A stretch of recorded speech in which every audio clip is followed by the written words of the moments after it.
Le Seigneur soit avec vous. La bonne nouvelle de Jésus-Christ selon saint Matthieu. Gloire à toi, Seigneur. En ce temps-là, Jésus prit la parole et dit : Père, Seigneur du ciel et de la terre, je proclame ta louange. Ce que tu as caché aux sages et aux savants, tu l'as révélé aux tout-petits. Oui, Père, tu l'as voulu ainsi dans ta bienveillance. Tout m'a été remis par mon Père. Personne ne connaît le Fils sinon le Père, et personne ne connaît le Père sinon le Fils, et celui à qui le Fils veut le révéler.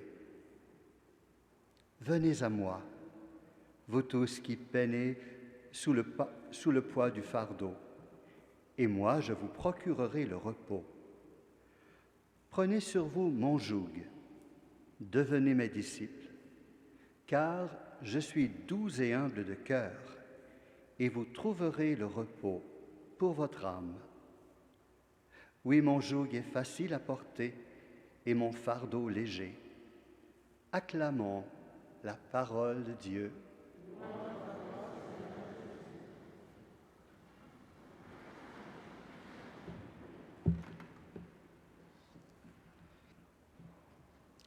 On m'a informé qu'il y a des gens qui se joignent à nous à travers l'Internet, qui viennent d'aussi loin que la Floride, que l'Alberta, le Québec. Alors c'est pour dire, comme l'Internet, quand on le veut, ça peut être quelque chose de très positif. Alors on veut les saluer d'une façon spéciale ce soir, les remerciant de se joindre à nous pour la prière. Avant hier soir, nous avons médité la première béatitude de Matthieu. Heureux les pauvres de cœur, car le royaume des cieux est à eux. Quand on est pauvre de cœur, on considère que malgré nos richesses et nos possessions, c'est Dieu lui-même qui nous donne le bonheur vrai et durable. Et sa demeure devient notre demeure. Hier soir, deuxième béatitude, heureux ceux qui pleurent, ils seront consolés. Bien que la souffrance soit inévitable, on retrouve en Dieu un vrai consolateur, parce que pour nous, il est présence bienveillante. Pour tous ceux qui se sentent abandonnés, ceux qui souffrent. Aujourd'hui, nous verrons ensemble la troisième béatitude pour comprendre comment Dieu nous aide à marcher sur le chemin du bonheur véritable. N'est-ce pas ce que nous cherchons tous, chacun de nous? La troisième béatitude. Heureux les doux, car ils recevront la terre en héritage. Heureux les doux, car ils recevront la terre en héritage. Han Suin, écrivaine d'origine chinoise, disait « Il n'y a rien de plus fort au monde que la douceur. Il n'y a rien de plus fort au monde que la douceur. » De fait, on pourrait affirmer que si on est doux, c'est parce qu'on est fort au-dedans de soi. La violence, au contraire, c'est le fait de la peur, de la faiblesse intérieure. Je ne vous apprends rien en disant que quand l'ours attaque, c'est parce qu'il est apeuré, comme tout animal. La peur peut engendrer la violence. Il faut en être conscient, c'est important. En méditant cette béatitude ce soir, je ne peux m'empêcher de penser à mon grand-père maternel, François, qu'on appelait Frank. C'était un leader dans la communauté, un entrepreneur énergique. Et pour nous, ses petits-enfants, Il était comme un héros. Il était à la fois un homme d'une grande fermeté, fort de ses convictions, et en même temps un être doux et tendre, constant dans ses valeurs et principes et en même temps capable d'une grande sensibilité. Un rien pouvait le faire pleurer. Être en sa présence était un vrai cadeau. Et vous connaissez sûrement de ces personnes dans votre entourage dont la douceur laisse transparaître une grande force intérieure et qui nous attirent parce qu'elles nous font du bien. On est bien dans leur présence. On dirait qu'on est comme sécurisé. Jésus était certes l'une de ces personnes qui savait attirer les gens autour de lui parce qu'il dégageait cette force intérieure qui se manifestait dans la douceur. On dit de Jésus qu'il parlait avec autorité, et c'est vrai qu'il avait de l'autorité. Mais dans l'évangile de ce soir, il nous dit « Venez à moi, vous tous qui peinez sous le poids du fardeau, car je suis doux et humble de cœur. » Et cette douceur, il s'attendra à ce que ses disciples la vivent en toute situation, même au cœur des conflits et des difficultés. Quand Pierre tente de le défendre au jardin des Oliviers, en coupant l'oreille d'un garde du temple, Jésus lui dira « Pierre, qu'est-ce que tu fais?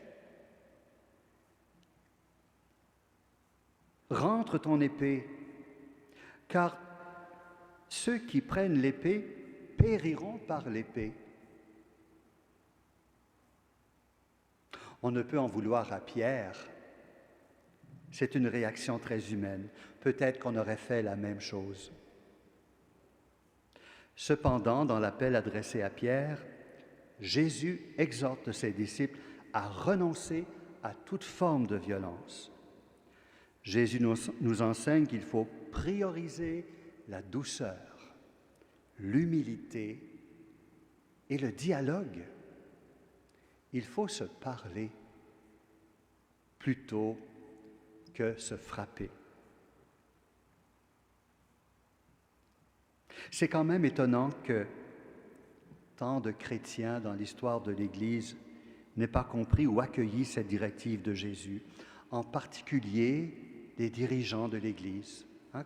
Quand on regarde l'histoire de l'Église, il faut bien reconnaître humblement qu'on a fait le contraire de ce que Jésus demandait. Il y a eu trop de violence dans notre histoire.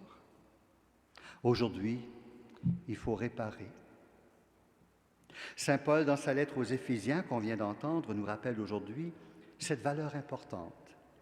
Ayez beaucoup d'humilité, de douceur et de patience. Comme disciples du Christ, comme missionnaires de la bonne nouvelle, on ne peut pas imposer nos valeurs et même notre foi aux gens. Le respect de chacun est de mise. Et pour moi, ça c'est très important. Mais on peut proposer nos valeurs, nos convictions et même notre foi. Notre attitude de respect et notre charité parleront bien plus fort que des paroles menaçantes ou tapageuses. Le fondateur du scoutisme, Baden-Powell, avait dit « Ce que tu fais parle si fort que je n'entends pas ce que tu dis. » C'est quelque chose, hein? Ça veut dire que les gestes, les actions sont tellement importantes. Vous avez sûrement entendu parler de l'abbé Raymond Gravel, qui est décédé il y a déjà 7 ans d'un cancer du poumon. On a beaucoup parlé de lui à l'époque dans les journaux parce qu'il était quelqu'un d'énormément apprécié des gens. même dans une société où l'Église n'a pas toujours la cote.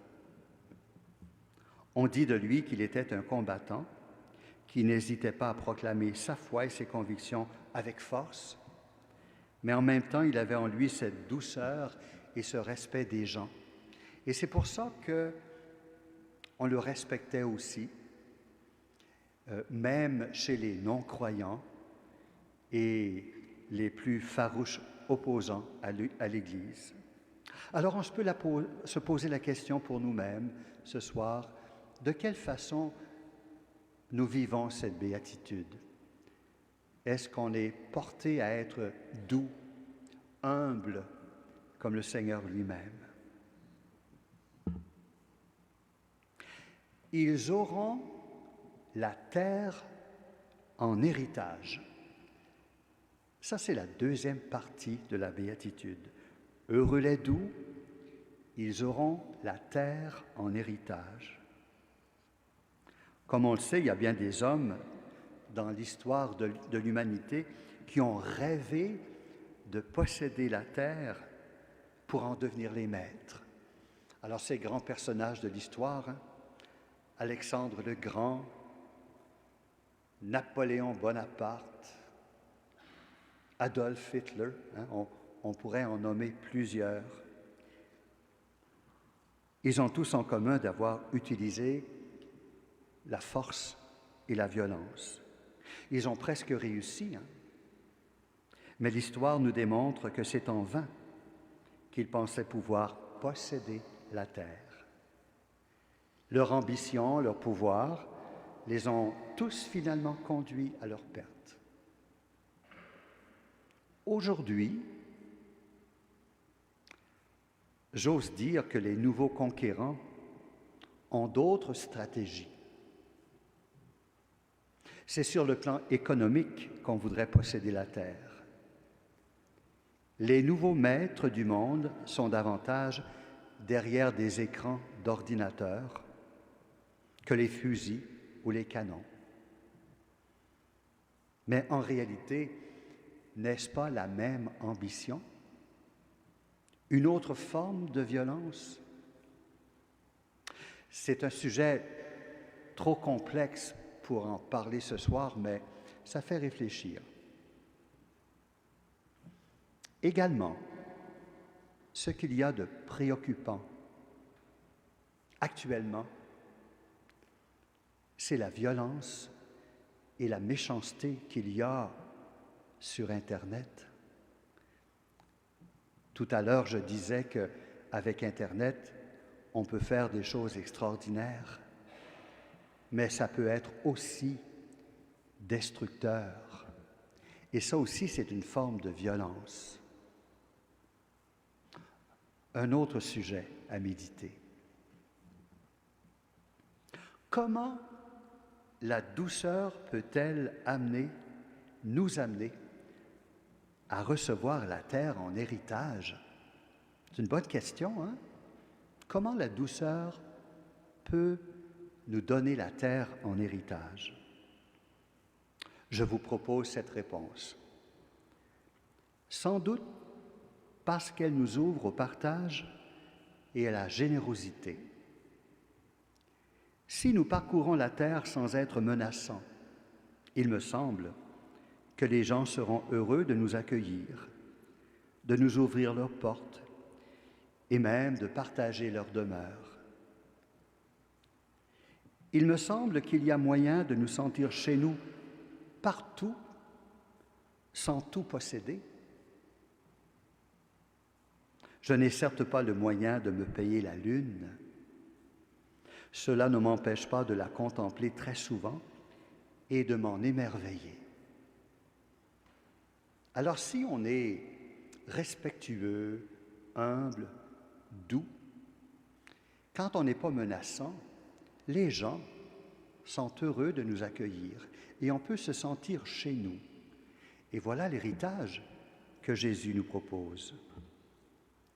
Autant pour les ressources de la terre que pour les êtres qui y habitent, il faut y aller avec douceur. S'accaparer les biens des autres par la force, on le comprend encore davantage aujourd'hui, ça ne mène à rien. Ça peut causer des catastrophes très importantes. Je crois sincèrement que la douceur peut faire reculer les frontières entre les humains. N'oublions pas que la douceur est un fruit de l'Esprit. Avec l'Esprit Saint, on ne peut pas se tromper.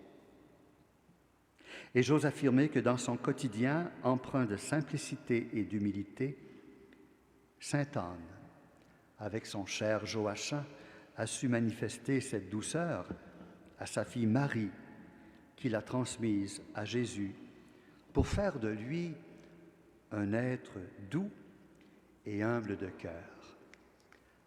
Alors, à son invitation, développons en nous ce fruit de l'Esprit que nous avons reçu d'une façon particulière à notre confirmation.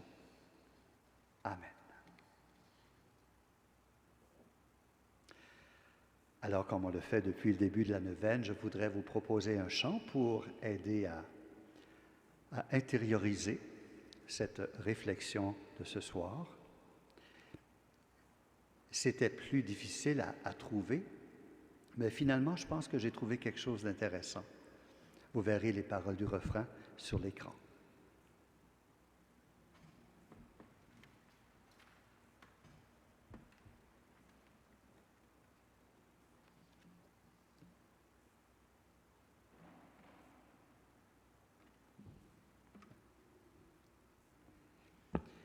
Et avant de faire le chant, je voudrais peut-être vous suggérer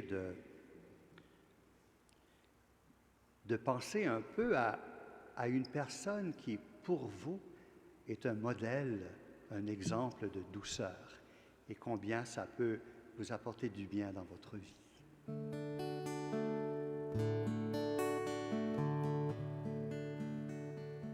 Tout doucement, prendre le temps de voyager au pays intérieur, tout doucement,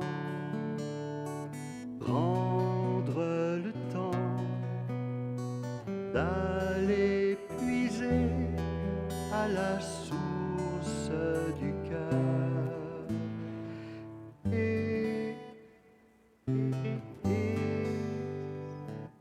Et sans courir comme on entre en forêt, de recueillir pour marcher dans la paix et pour cueillir avec respect ce qui est beau, ce qui fait rire, ce qui fait peur et fait mourir de mal de vie. Ou doucement, prendre le temps de voyager au pays intérieur.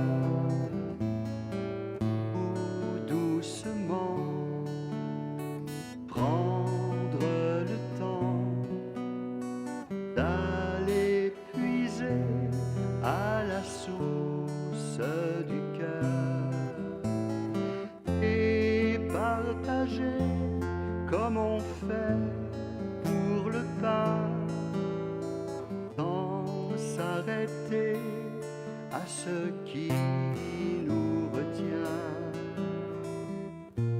mais s'arrêter quand l'autre a faim, d'être accueilli, d'être écouté,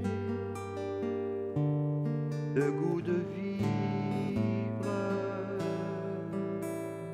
tout doucement, prendre le temps de voyager au pays intérieur.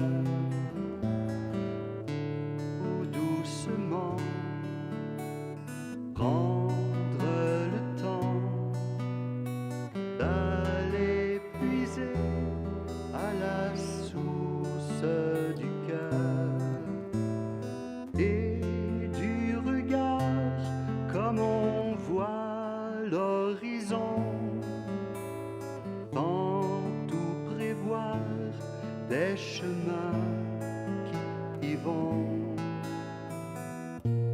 Fixer son cœur dans l'infini, risquer son cœur pour ses amis, qu'ils viennent aussi boire à ton puits la joie de vie.